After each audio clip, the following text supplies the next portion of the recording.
You know, as the world succumbed to its most tribal, basic, animalistic instincts,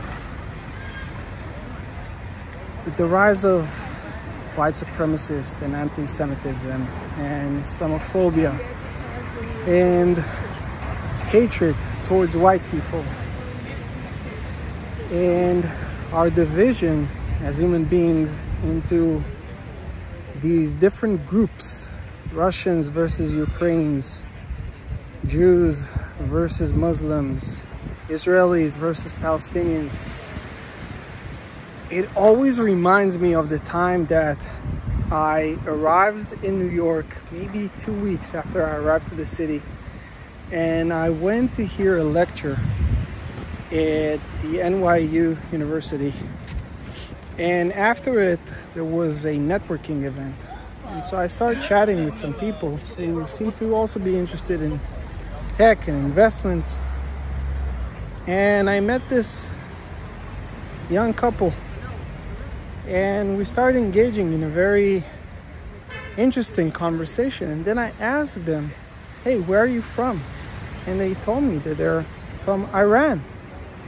And me growing up in Israel, I was in shock, because I grew up thinking, believing that people in Iran, I don't know, maybe they have some horns on their head, or maybe it's the most sinister people in the world.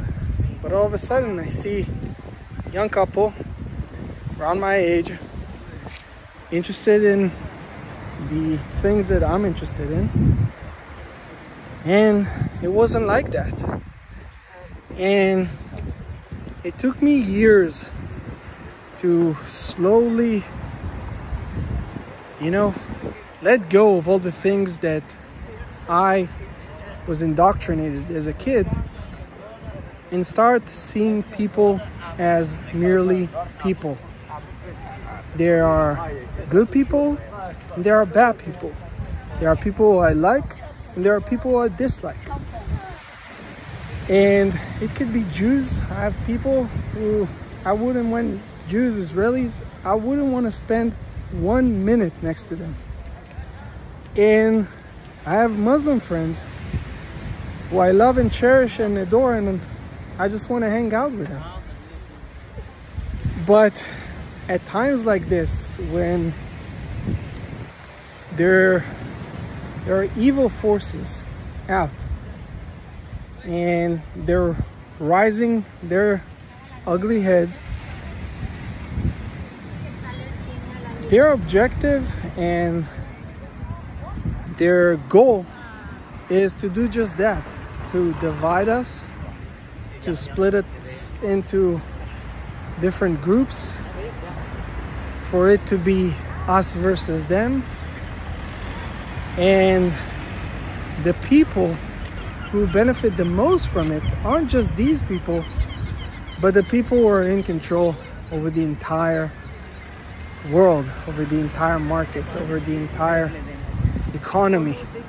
Because instead of us questioning these forces and how is the world as it is right now, and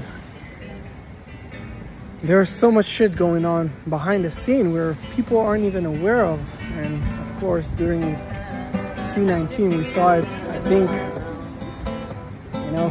better than ever.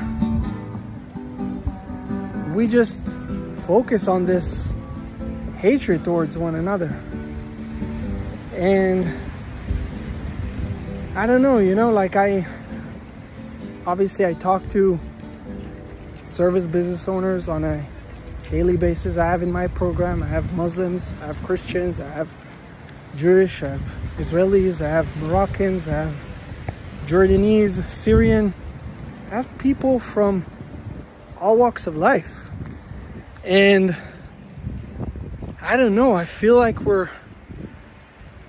we should stop for a second and not just label an entire group of people as the bad ones. There are bad ones on each side, on our side and the other side, always. And it doesn't matter which side you're on. But we just need to stop for a second and rethink. Wait, am I just following the herd and just succumbing to whatever the narrative is? Do I really have a lot of hatred and evilness in my heart? Or am I being influenced into this primal and very nasty way of thinking and behavior?